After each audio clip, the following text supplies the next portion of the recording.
Hello students, welcome to Limba classes. कैसे हो आप लोग? आई होप आप सब बहुत अच्छे होंगे। तो ये जो वीडियो है इसमें हम बात करेंगे कि आपको इग्नू में अच्छे मार्क्स कैसे आ सकते हैं। ये एक स्टूडेंट की कॉपी है, आंसर शीट है। उसने आंसर शीट मंगवाई थी, तो उसकी जो सॉफ्ट कॉपी मिलती है वो ये है। इसमें हम देखेंगे कि इसके मार्क्स आए स्टूडेंट के 80 मार्क्स आए हैं MHI 5 में। देखो, MA हिस्ट्री का है पेपर, फर्स्ट ईयर का, MHI 05 भारतीय अर्थव्यवस्था का इतिहास। तो इसके अंदर उनको अच्छे मार्क्स मिले हैं। तो हम बात करेंगे इसी वीडियो में कि आंसर कैसे लिखेंगे आपको अच्छे मार्क्स मिले, क्योंकि MHI 05 सबसे हार्ड माना जाता है जबकि सबसे इजी वही है। और इसमें 80 मार्क्स आए हैं इनके। तो हम बात करेंगे कैसे आप इग्नू में 80 या 80 प्लस स्कोर कर सकते हैं, उसके बारे में अच्छे से डिस्कस करेंगे। कैसे आंसर लिखने हैं, कैसे आपको हेल्प मिलेगी। देखो, ये ओरिजिनल आंसर शीट है, लिखा हुआ इंदिरा गांधी राष्ट्रीय मुक्त विश्वविद्यालय, Indira Gandhi national open university. ये रोल नंबर मैंने हाइड कर दिया है, ठीक है। बाकी आप देख सकते हो कि इनके 80 मार्क्स हैं। ये Indira Gandhi national open university की इधर मोहर लगी है, ठीक है। और चलो स्टार्ट करते हैं कैसे इन्होंने आंसर लिखे हैं। जैसे पहला क्वेश्चन आया था, इसमें आया था कि मध्यकालीन भारतीय अर्थव्यवस्था की विशेषताओं के ऊपर कुछ क्वेश्चन था, ठीक है। तो इन्होंने, जैसे आपको पता है कि 10 क्वेश्चन होते हैं, उसमें से आपको 5 क्वेश्चन करने होते हैं। 2 सेक्शन होते हैं, section A and section B. उसके अंदर आपको सेक्शन ए में से 3 क्वेश्चन या फिर सेक्शन बी में से 3 क्वेश्चन, एक सेक्शन से आपको 3 क्वेश्चन करना है और एक सेक्शन से आपको 2 क्वेश्चन करना है। तो पहला क्वेश्चन उन्होंने लिखा है कि मध्यकालीन भारतीय अर्थव्यवस्था की विशेषता पर आम सहमति होने के बावजूद कुछ जटिल विषयों पर इतिहासकारों के मत भिन्न भिन्न हैं। तो इसके इन्होंने स्टार्ट किया, फिर उन्होंने लिखा कि क्या उसके एलिमेंट्स थे, एलिमेंट्स के पॉइंट वाइज इन्होंने लिखा कि क्या काल अवधि थी, क्या उसकी प्रकृति थी, क्या रुझान थे और क्या उसका इम्पैक्ट हुआ इंडिया में।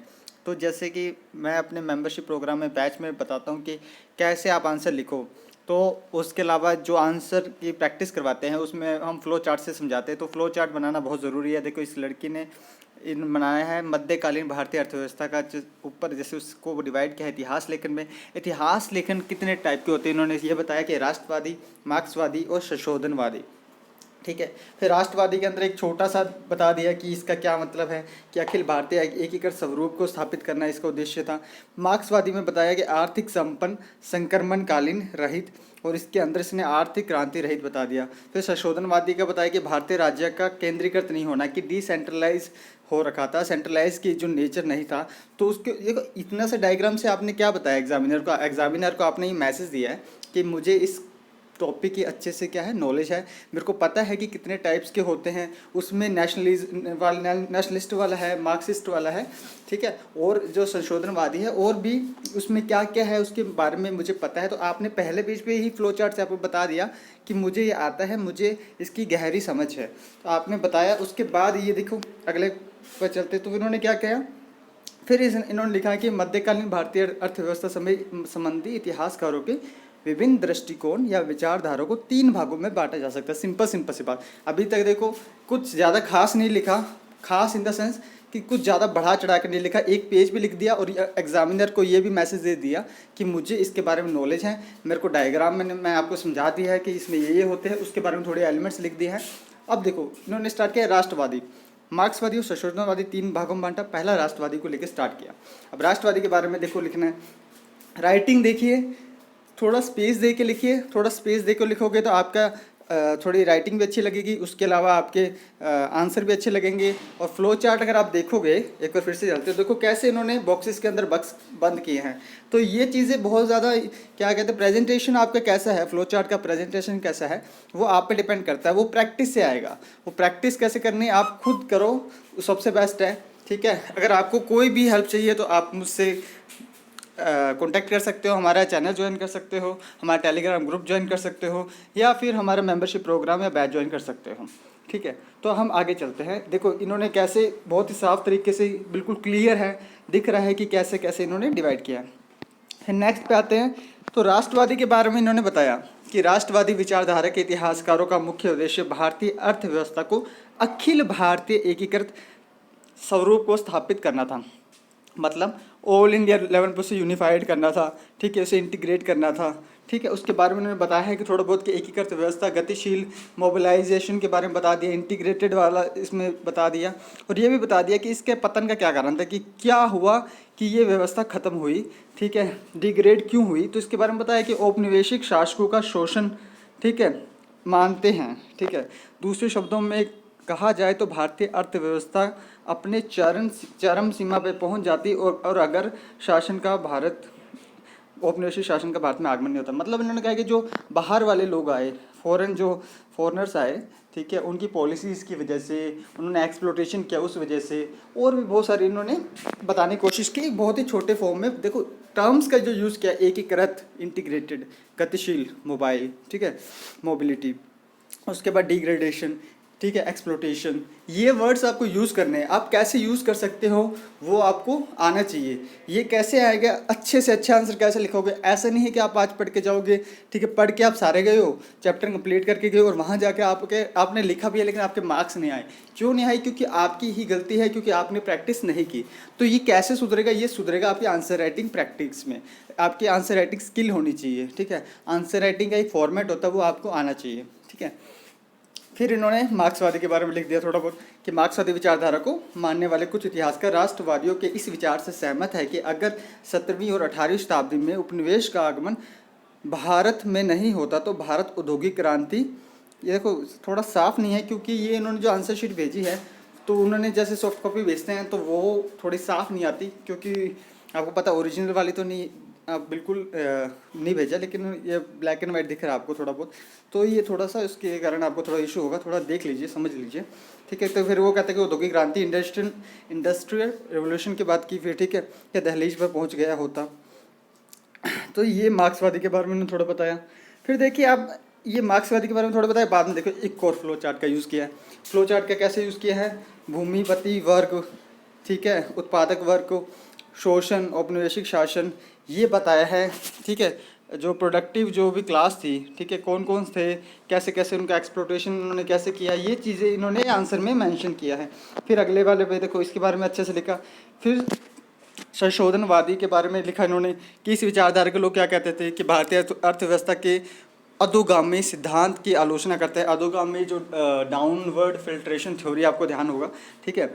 मध्यकालीन भारतीय अर्थव्यवस्था का फारसी स्रोतों, देखो आप समझ रहे हो कैसे लिखना है, फ्लो चार्ट का कैसे यूज़ करना है, उसको कैसे अलग दिखाना है, कैसे टर्म्स का यूज़ करना है, कैसे आंसर को लिखना है। एक लाइन में ज़्यादा से ज़्यादा या कम से कम, देखो आपके वर्ड्स छोटे भी हो सकते हैं, बड़े भी हो सकते हैं आपके आंसर लिखने के या फिर आपकी राइटिंग के अकॉर्डिंग, लेकिन ऐसे बिल्कुल भी ऐसे बेड़े बेड़े मत लिखना, क्लोज मत लिखना कि आपके आंसर दिखने में ना आए, अच्छे ना लगे, ठीक है।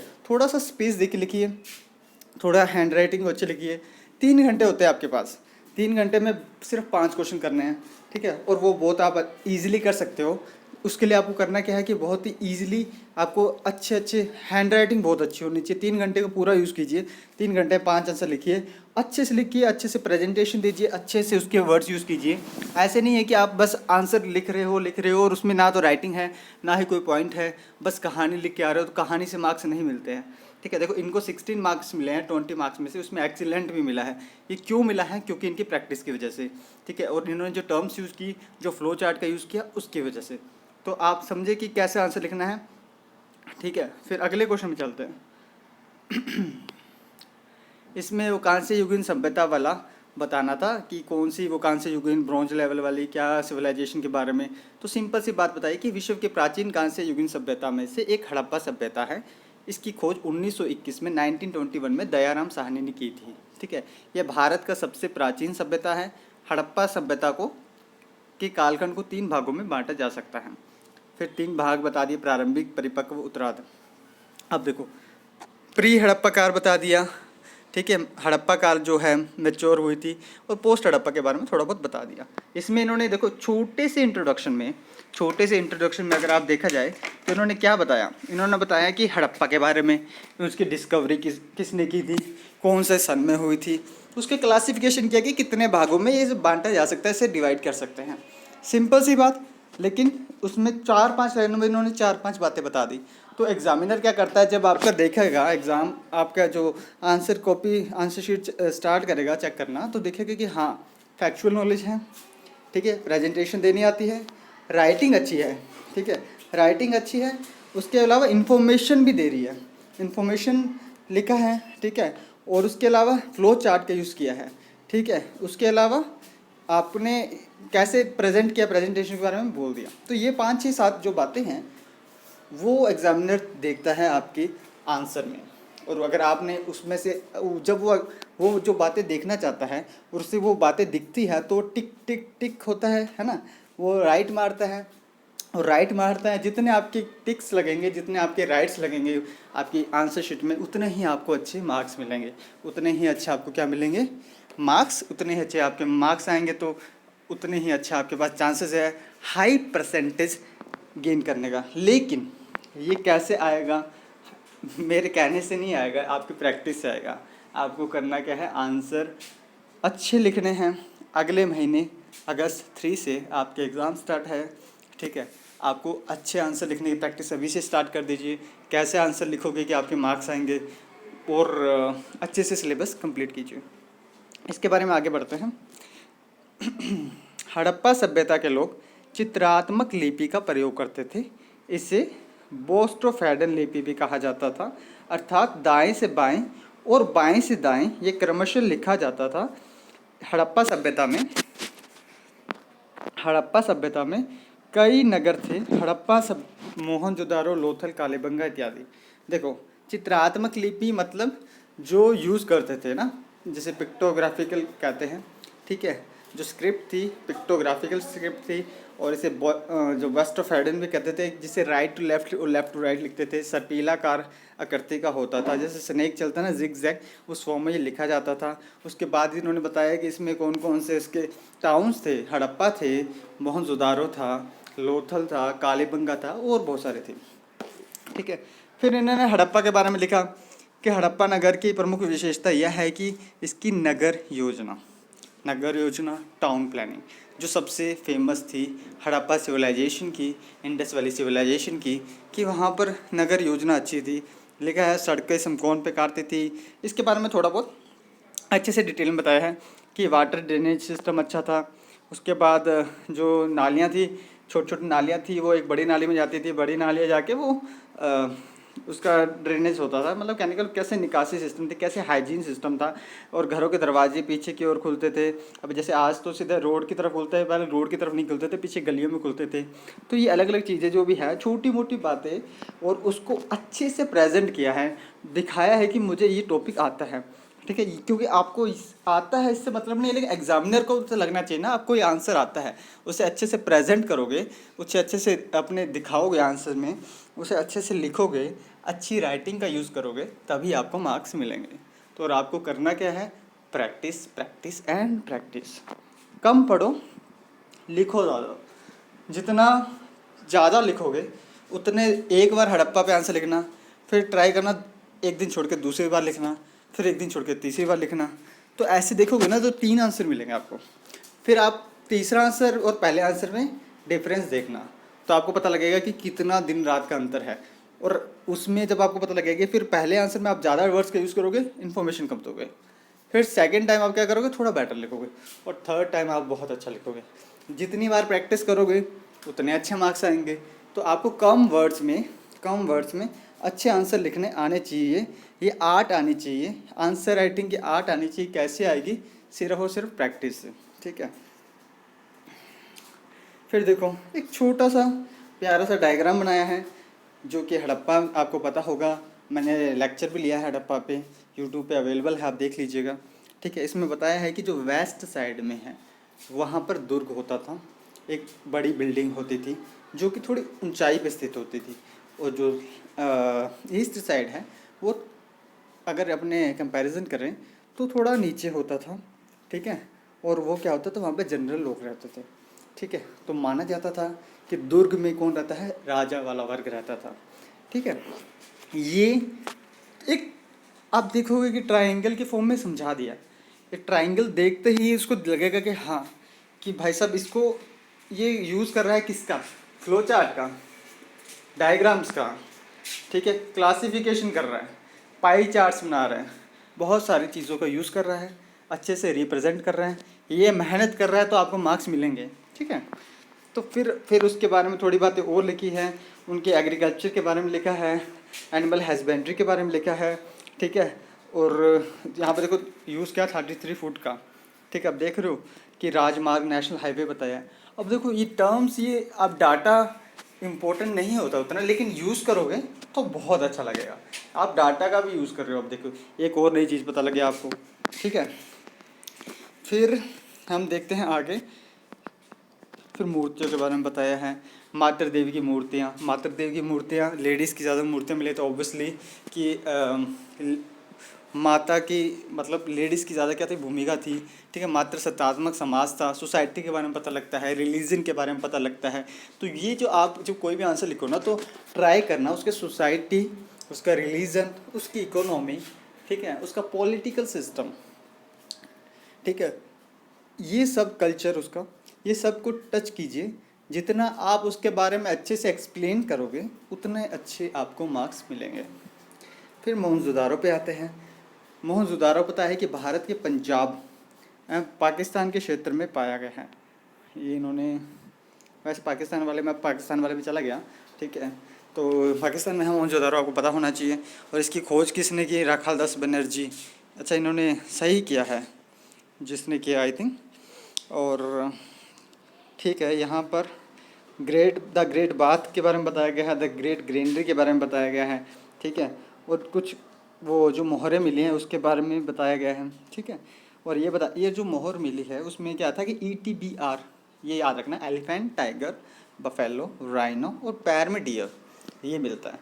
तो ये बहुत ही इम्पोर्टेंट मोहर है, ठीक है, जो यहाँ पे मिलती है। इसके बारे में अगर मोहनजोदारो पे आप आंसर लिख रहे हो और ये मोहर के बारे में नहीं लिख रहे, तो आप कहीं ना कहीं गलती कर रहे हो, ठीक है। फिर उन्होंने बताया है आगे कि मातृ देवी की मूर्ति मिली जिसे दुर्गा माँ का माना जाता है। एक्चुअली जो मातृ देवी की मूर्ति मिली है वो दुर्गा की नहीं, पार्वती की मानी जाती है। तो थोड़ा फैक्ट ये ठीक कर लीजिएगा। फिर कालीबंगा के बारे में बताया है। ये बताया है कि कालीबंगा हड़प्पा सभ्यता की तीसरी राजधानी मानी जाती है, ठीक है। ये भारत के राजस्थान के हनुमान नगर नहीं है, हनुमानगढ़ है, ये थोड़ा ठीक कीजिएगा, हनुमानगढ़ जिले में मिलती हैं, बिल्कुल ठीक है। यहाँ पर कई साक्ष्य मिले हैं, जैसे ऊँट की हड्डियाँ, शतरंज के साक्ष्य और हल, जूते खेत, हाँ मतलब जूते हुए खेत मिले हैं, ठीक है।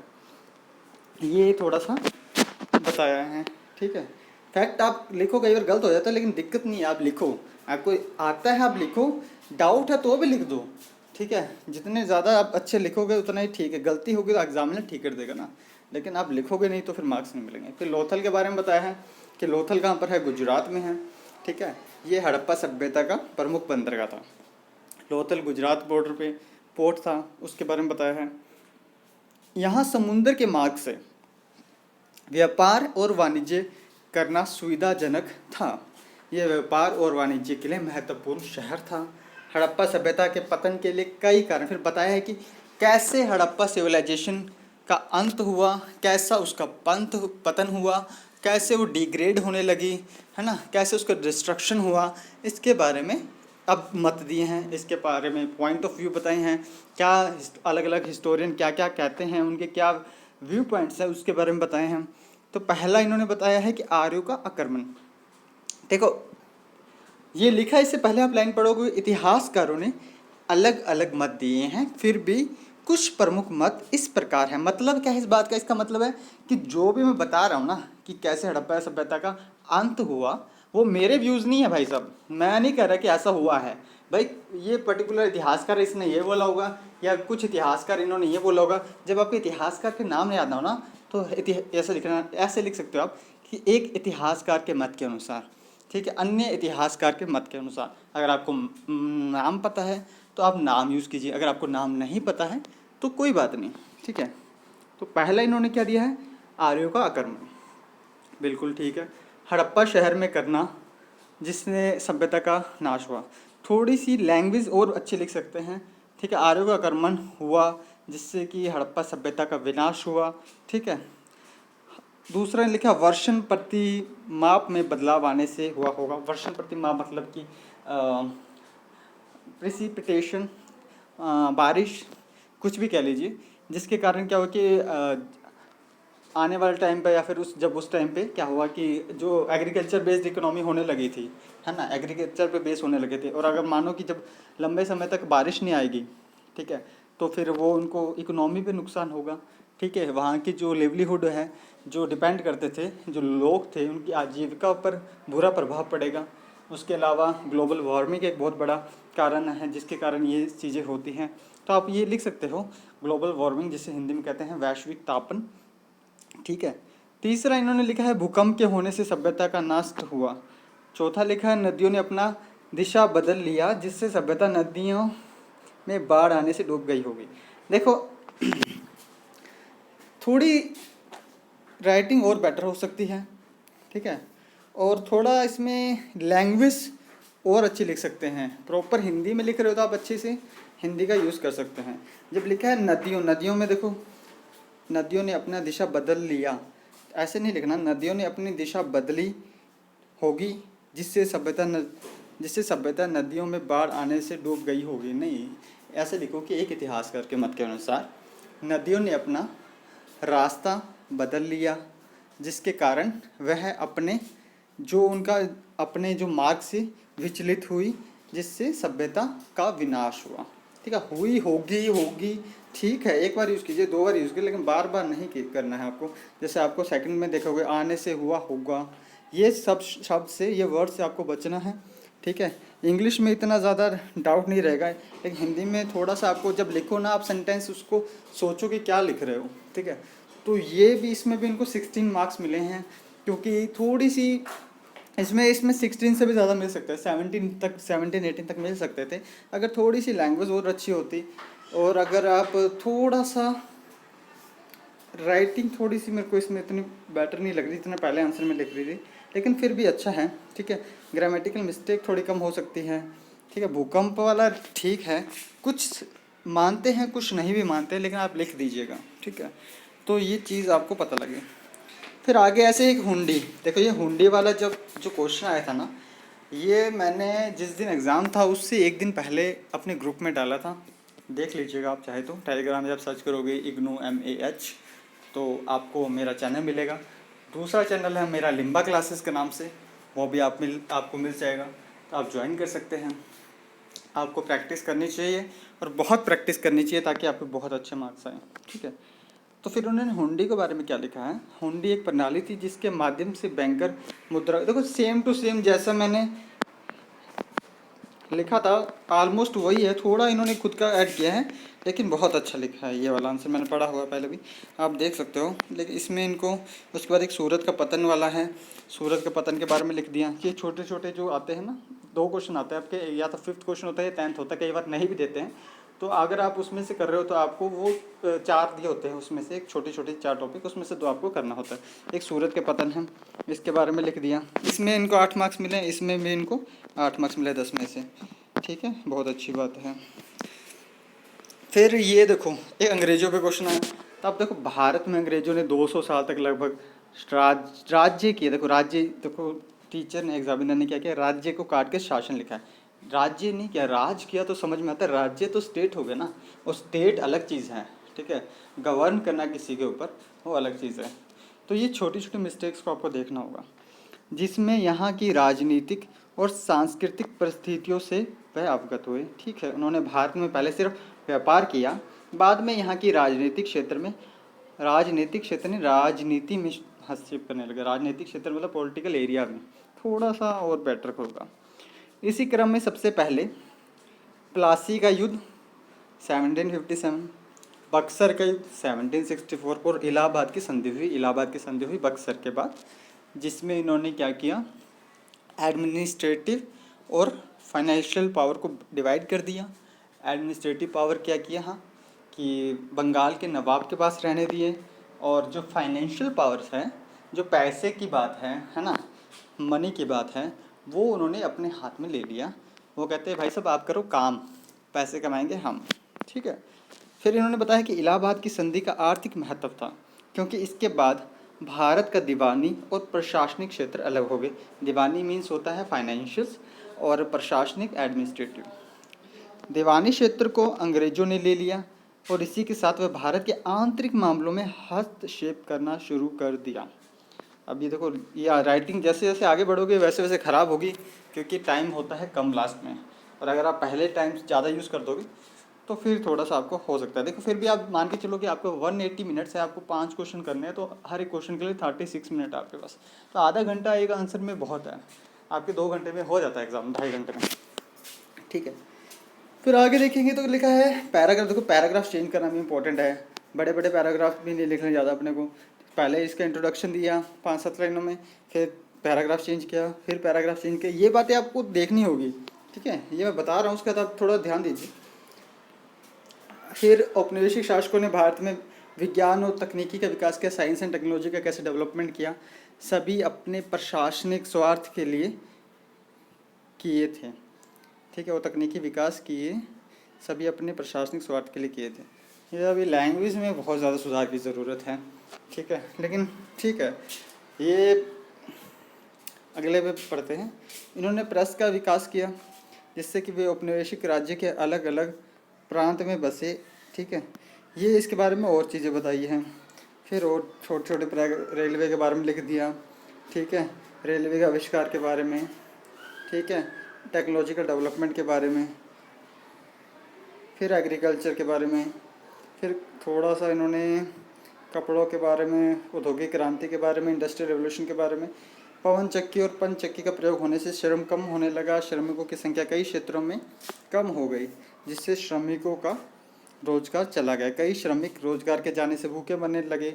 इस प्रकार देखते हैं कि औपनिवेशिक नीतियों का प्रभाव सभी क्षेत्रों में पड़ा, ठीक है। फिर उन्होंने जनजातीय अर्थव्यवस्था के ऊपर एक क्वेश्चन लिखा है। इसमें इनको देखो लास्ट वाले क्वेश्चन में भी 16 मार्क्स मिले हैं। और अगला जो जनजातीय अर्थव्यवस्था है जिसमें फॉरेस्ट एक्ट से रिलेटेड जो शेड्यूल ट्राइब्स के ऊपर लिखना है, ठीक है, क्या उनके राइट्स थे, कैसे इनको इकोनॉमी थी, कैसे वो अपना जीवन का यापन करते थे, कैसे वो जीते थे, है ना, क्या उनकी लिवलीहुड थी, क्या ब्रिटेन की पॉलिसीज़ थी जिसके कारण उनकी लिवलीहुड के ऊपर क्या पड़ा, इम्पैक्ट पड़ा, ठीक है। तो इसके बारे में लिखना है, ठीक है। ये भी बढ़िया लिखा है, बढ़िया लिखा है। इसमें इनको मिले हैं 16 मार्क्स।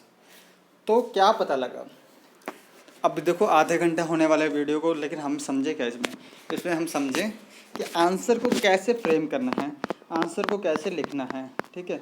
आंसर को कैसे लिखोगे, कैसे मार्क्स आएंगे आपको, ठीक है, कैसे आपको पाई चार्ट का यूज़ करना है, कैसे आपको डायग्राम्स बनाने हैं, कैसे आपको फ्लो चार्ट बनाने हैं, कैसे आपको क्लासिफिकेशन करना है, कैसे आपको आंसर लिखने हैं, कैसे आपको पैराग्राफ चेंज करने हैं, कैसे आपकी थोड़ी सी इसमें लैंग्वेज भी थोड़ा आप अपनी अच्छी कीजिएगा, ठीक है, क्योंकि ये थोड़ी सी लैंग्वेज में बहुत सुधार की आवश्यकता है।